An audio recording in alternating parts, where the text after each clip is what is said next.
selamat datang di channel YouTube Garuda Revolution. Berikut ini ada kumpulan berita timnas terbaru nih, di antaranya daftar 3 calon pemain naturalisasi baru timnas Indonesia. PSSI dekati pemain keturunan berposisi striker dan gelandang, timnas Indonesia semakin kuat. Shin Tae-yong, timnas Indonesia saat ini lebih menakutkan. Vietnam panik pemain Liga Inggris merapat ke timnas Indonesia.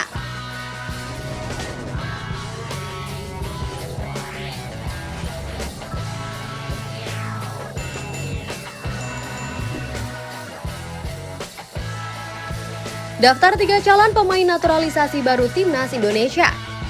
PSSI cukup serius dalam menggarap proyek naturalisasi. Hal ini dibuktikan dengan banyaknya pemain yang sudah berhasil dinaturalisasi oleh Federasi Sepak Bola tertinggi di Indonesia tersebut. Dan proyek naturalisasi PSSI sendiri diketahui masih akan terus berlanjut. Bahkan saat ini PSSI sudah mendekati 3 pemain lagi untuk dinaturalisasi. Lalu siapa sajakah mereka?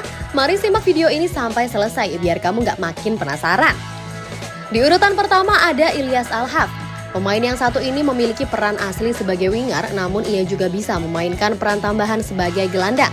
Sudah menjadi rahasia umum bahwa Shin Tae-yong selama ini sangat menyukai tipikal pemain yang bisa memainkan lebih dari satu peran, maka tak heran bila pemain milik Almere City FC tersebut masuk dalam radar PSSI. Sang pemain diketahui juga ingin membela timnas Indonesia. Hal ini terlihat dari aksinya membentangkan bendera merah putih pada saat ia berhasil membawa klubnya promosi ke kasta tertinggi Liga Belanda. Selain itu, ia juga secara terang-terangan menyatakan ingin membela timnas Indonesia. Jika saya main bagus tiap laga, maka PSSI pun akan segera datang dan saya sangat terbuka untuk dinaturalisasi. Dan saya 100% siap membela timnas Indonesia, ujar Ilyas Alhaf. Di urutan kedua ada Tom Hae, pemain yang berposisi sebagai gelandang tersebut juga tengah didekati oleh PSSI untuk menjalani proses naturalisasi.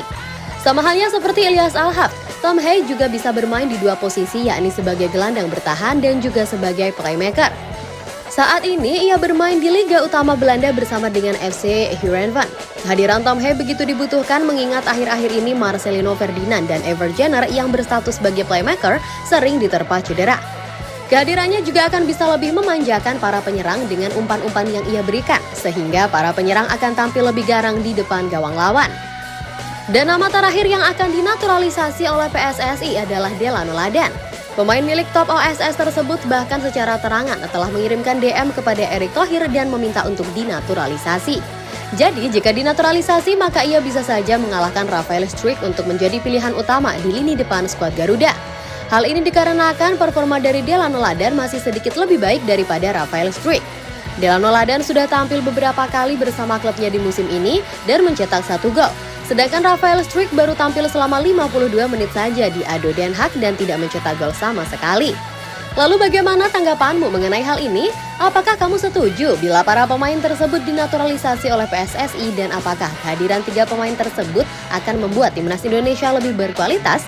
Yuk tulis pendapat kalian pada kolom komentar di bawah ini. PSSI dekati pemain keturunan berposisi striker dan gelandang. Timnas Indonesia semakin kuat.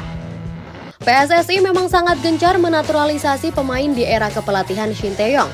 Hal ini bertujuan untuk mewujudkan misi lolos ke Piala Dunia untuk pertama kalinya, serta bisa berbicara banyak di ajang Piala Asia. Sebelumnya PSSI sudah banyak menaturalisasi para pemain yang berposisi sebagai bek. Dan kini Erick Thohir selaku Ketua Umum PSSI mulai mengalihkan fokus kepada para pemain yang berposisi sebagai penyerang dan gelandang. Hal ini dikarenakan untuk posisi gelandang baru Ever Jenner dan Mark Locke saja yang dinaturalisasi, sedangkan untuk lini serang baru Rafael Struijk seorang. Langkah naturalisasi untuk pemain yang berposisi sebagai penyerang dan gelandang pun sudah disampaikan secara resmi oleh Erick Thohir. Akan ada 2 pemain lagi yang akan dinaturalisasi oleh PSSI. Pemain tersebut berposisi sebagai penyerang dan gelandang, namun saya belum ingin membocorkan ke publik siapa pemain yang saya maksud sampai statusnya benar-benar jelas sudah WNI, ujar Erick Thohir. Kendati Erick Thohir tidak menyebutkan namanya secara spesifik, namun kabar itu saja sudah cukup untuk membuat gembira para pecinta sepak bola di Indonesia, karena kehadiran pemain naturalisasi di posisi tersebut akan membuat timnas Indonesia semakin kuat. Lalu bagaimana tanggapanmu mengenai hal ini? Apakah kamu setuju dengan rencana Erick Thohir untuk menaturalisasi pemain di posisi penyerang dan gelandang? Silahkan komen-komen di bawah ya guys. Shin Tae-yong, timnas Indonesia saat ini lebih menakutkan. Shin Tae-yong sudah melatih timnas Indonesia sejak bulan Desember tahun 2019 silam. Dalam kurun waktu tersebut, Shin Tae-yong sudah melakukan segalanya agar timnas Indonesia semakin baik kualitasnya. Ia diketahui sudah mampu untuk menaikkan peringkat FIFA Indonesia sebanyak 30 tingkat, yang mana awalnya skuad Garuda berada di posisi 175, namun kini Indonesia sudah berada di posisi 145 dalam ranking FIFA. Selain itu, langkah naturalisasi yang ia tempuh juga ikut memperbaiki skuad timnas Indonesia. Bahkan saat ini timnas Indonesia sudah menjelma menjadi sebuah tim yang menakutkan, sehingga tak heran bila saat ini tim-tim yang menjadi lawan dari skuad Garuda sangat menghormati timnas Indonesia. Hal ini ia sampaikan langsung saat diwawancarai oleh Best 11. Best 11 sendiri adalah salah satu media yang berbasis di Korea Selatan. Sejak awal saya datang ke sini, saya sejatinya bisa melihat bahwa pemain timnas Indonesia itu memiliki kualitas. Mereka hanya perlu dipoles menjadi lebih baik. Saya sendiri mengambil langkah untuk mengkombinasikan pemain lokal dan naturalisasi. Dan sekarang sudah terbukti timnas Indonesia sudah bertransformasi menjadi kekuatan yang lebih mengerikan, ujar Shin Tae-yong. Lalu bagaimana pandangan kamu dengan pemain timnas Indonesia di era Shin Tae-yong? Apakah saat ini skuad Garuda sudah benar-benar menjadi sebuah tim yang mengerikan?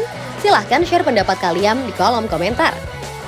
Vietnam panik, pemain Liga Inggris merapat ke timnas Indonesia.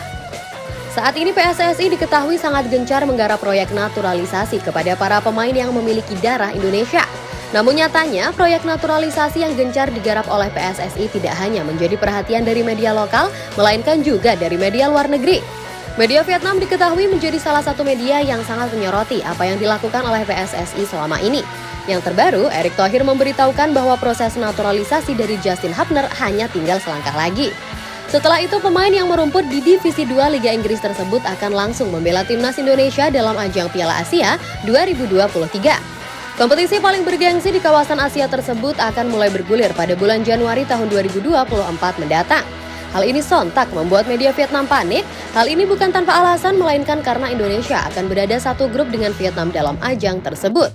Selain itu, Vietnam juga akan berada satu grup dengan timnas Indonesia dalam grup F babak kualifikasi Piala Dunia 2026. Kehadiran Justin Hubner di dalam skuad Garuda otomatis akan lebih mengutamakan lini pertahanan timnas Indonesia. Dengan begitu, Vietnam bakal sulit menang saat melawan Indonesia nantinya. Selain itu, Justin Hubner juga tipikal pemain yang sanggup meladeni permainan brutal dari tim lawan. Itu artinya Vietnam juga tidak akan berani lagi bermain kasar, yang mana selama ini sudah menjadi ciri khas mereka. Lalu bagaimana tanggapanmu mengenai hal ini? Apakah kehadiran dari Justin Hubner akan membuat timnas Vietnam tidak lagi bertaji? Dan apakah kepanikan dari media Vietnam tersebut wajar? Silahkan komen-komen di bawah ya guys.